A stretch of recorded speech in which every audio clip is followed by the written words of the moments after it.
mengatakan, saya mendengar langsung dan menghafal langsung surat Qaf itu langsung dari lisan Rasulullah SAW setiap beliau khutbah Jumat.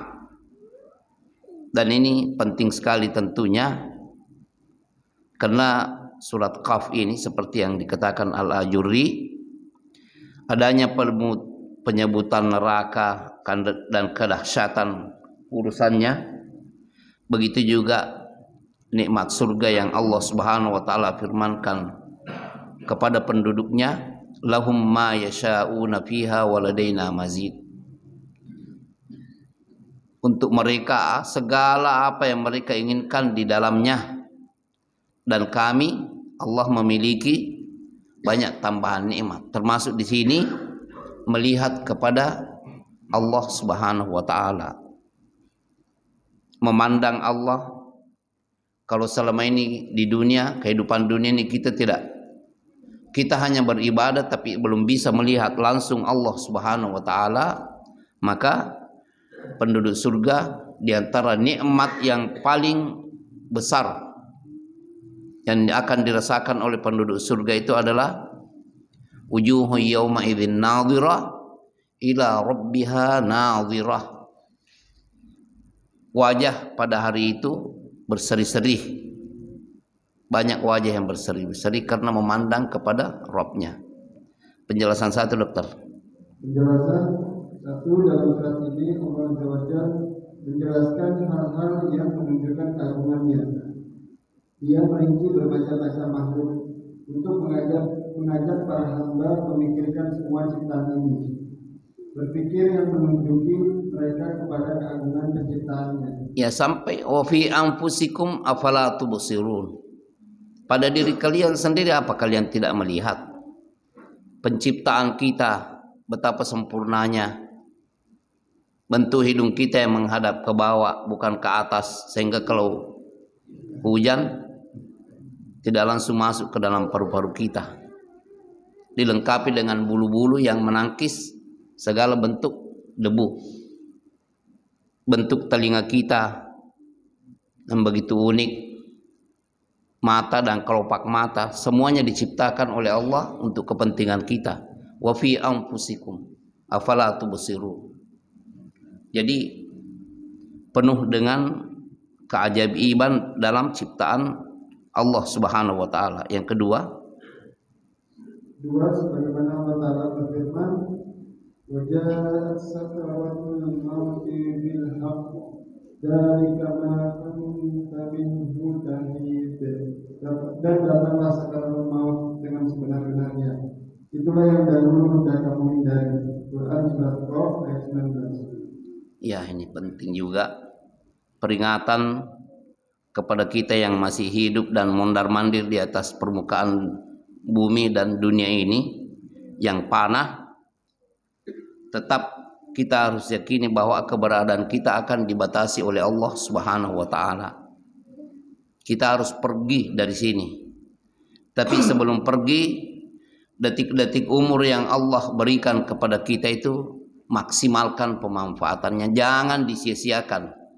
Banyak berzikir kepada Allah, beribadah kepada Allah, baca kitab Allah, kemudian berbuat baik kepada sesama manusia, sesama makhluk, dan lakukan hal-hal yang bermanfaat, yang pasti manfaatnya. Hal-hal yang selama ini merugikan, banyaknya perhatian-perhatian yang sebenarnya tidak memberi manfaat dalam kehidupan dunia dan akhirat, kita tinggalkan. Tinggalkan semuanya.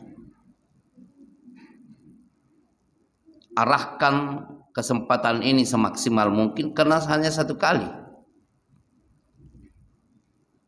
Jangan pernah berangan-angan bahwa saya akan diberikan coba-cobaan untuk mati, untuk melihat di sana lalu kembali hidup seperti yang pernah di-share di sini. Memangnya mati coba-cobaan. Seperti mau mencoba pakaian, kalau mau beli pakaian cocok atau tidak. Kematian tidak cuma satu kali. Artinya kita punya jiwa dan nyawa itu tidak ada serepnya seperti mobil. Kalau kempes bisa diganti dengan ban serep. Tidak bisa. Pokoknya kalau mati ya mati.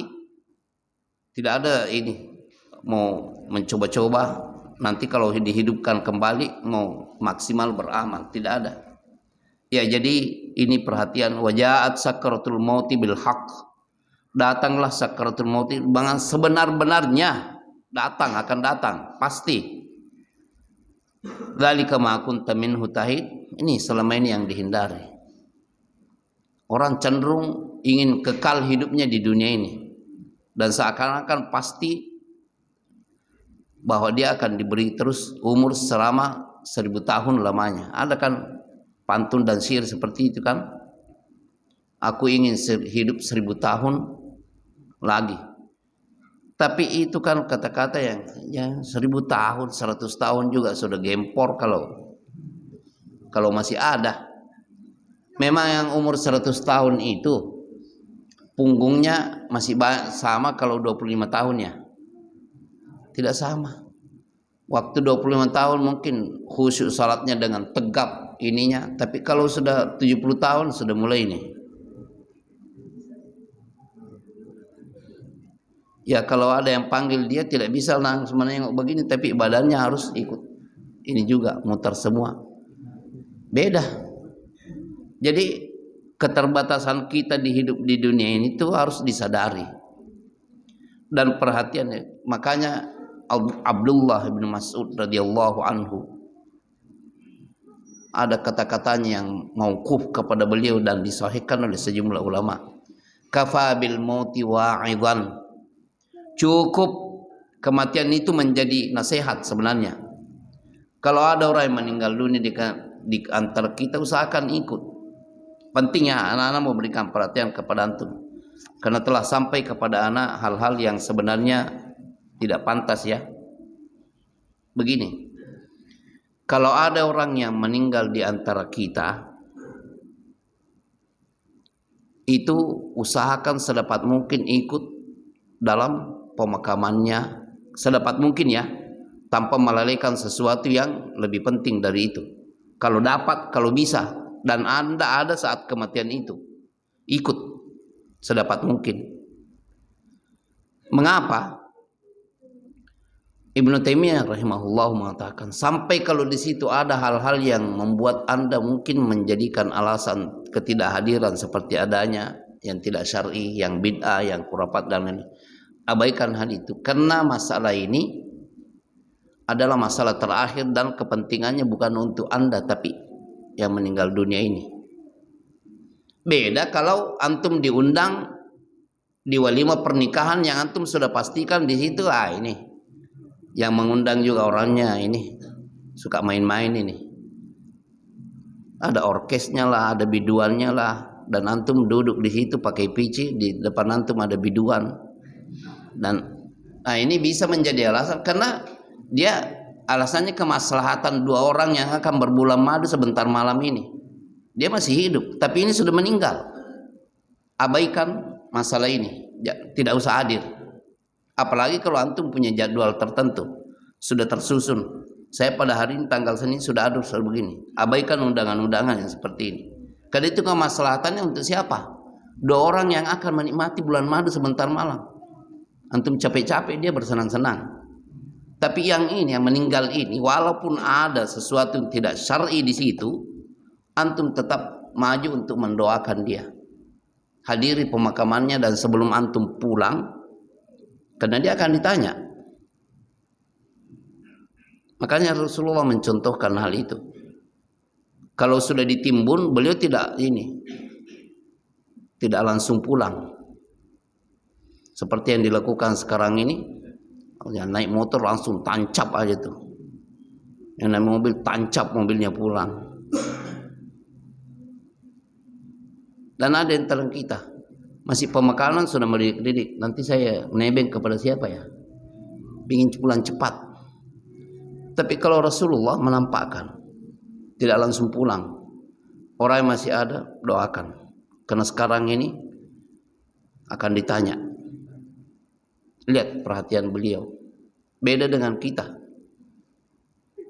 Nah, teman-teman sekalian, jemaah sekalian, ini masalah maut ya. tanamkan bahwa mengingat kematian itu termasuk saat kita sholat. Ada kan hadis begitu, bahwa mengingat kematian saat kita sedang menunaikan ibadah sholat membantu untuk kehusyukan. Karena kalau kita sudah mati itu peluang untuk menunaikan ibadah ini sudah tidak ada. Idza mata ibnu Adam inqata'a anhu amaluhu. Kalau sudah mati anak cucu Adam itu peluang amalnya sudah terputus. Tadinya masih bisa datang sebelum azan di masjid berzikir. Tadinya masih bisa membaca Al-Quran 1 juz dalam sehari. Kalau sudah mati apa? Dan canangkan bahwa kita sendiri yang beramal untuk diri kita sendiri. Jangan berharap nanti kalau saya meninggal dunia akan ada yang khatamkan saya Al-Quran. Kalau diterima, kalau tidak diterima gimana? Saya sejujurnya juga mengatakan, kalau ada yang mengatakan kepada saya, antum khatamkan ya. Yang pertama-tama, kira-kira disiapkan kopi enggak? Makanan apa yang disiapkan untuk saya untuk mengkhatam? Kira-kira amplopnya berapa ya? Ini setan langsung objekan. Jadi niat saya untuk kemaslahatan dia yang sudah sedang ditanya itu tidak ada. Yang saya pikirkan itu adalah bisikan setan. Lumayan kan? Lumayan kan? Lumayan kan? Anda lagi ngantuk nih, tuh kopinya masih panas tuh. Nah, jadi nanti makan siangnya apa ya? Ada pepes pedanya dan semur jengkolnya enggak? Itu selalu itu yang ini. Ambisi materi ya selalu mendorong kita untuk meniadakan kemaslahatan yang bermakna seperti itu. Lakukan untuk diri kita sendiri. Makanya sebagian ulama itu ketika memberikan nasihat yang tulus kepada orang yang masih hidup, saya pernah baca di Hasyiah Al-Arba'in An-Nawawiyah kata-kata seperti ini. Waladatka ummuka ya ibna Adam bakian wan nasu haulaka yadhakuna surura. Wahai anak cucu Adam, ibumu melahirkan engkau sementara manusia yang ada di sekitarmu kamu sedang menangis dilahirkan. Bayi dilahirkan langsung menangis ya, tidak tersenyum ya. Kamu dalam keadaan menangis dilahirkan oleh ibumu sementara orang bergembira atas kelahiranmu, tertawa mereka, tersenyum. Tapi balik, fa'amal li nafsika an takuna idza bakau fi yaumi mautika an takuna dhahikan masrura. Usahakan beramal untuk dirimu sehingga nanti kalau kamu meninggal dunia, mereka yang sedang menangisi kematianmu, kamu sendiri yang tertawa. Balik kondisinya. Jangan sampai kamu lahir dalam keadaan menangis, meninggal juga dalam keadaan menangis juga. Jangan, balik. Ketika mereka menangis bersedih atas kesedihanmu, kamu yang tertawa, bergembira, bertemu dengan janji Allah Subhanahu wa taala. Kita sendiri yang akan, makanya berilmu pun begitu, antum beramal. Kita sendiri. Makanya tanamkan apa yang Anda lakukan dan amalkan itu benar-benar tuntunan Allah dan utusannya sallallahu alaihi wasallam atau tidak. Pastikan dulu. Pastikan. Dahulukan kepastian ilmu itu sebelum berani melakukannya. Supaya ada jaminan. Kalau tidak bagaimana? Siapa yang akan memberikan jaminan? Ya jadi mau masuk rumah sakit saja kita kan mana jaminannya? Kartunya nomor berapa? Coba datanya ada enggak? Beramal lebih daripada itu. Siapa yang berani memberikan jaminan kalau tidak ada tuntunannya? Ya. Demikian masalah kematian ya. Nomor berapa tadi dokter? Nomor 2 ya. Untuk memberikan tanda. Subhanakallahumma bihamdika asyhadu an la ilaha illa anta astaghfiruka wa atubu ilaik. Assalamualaikum warahmatullahi wabarakatuh.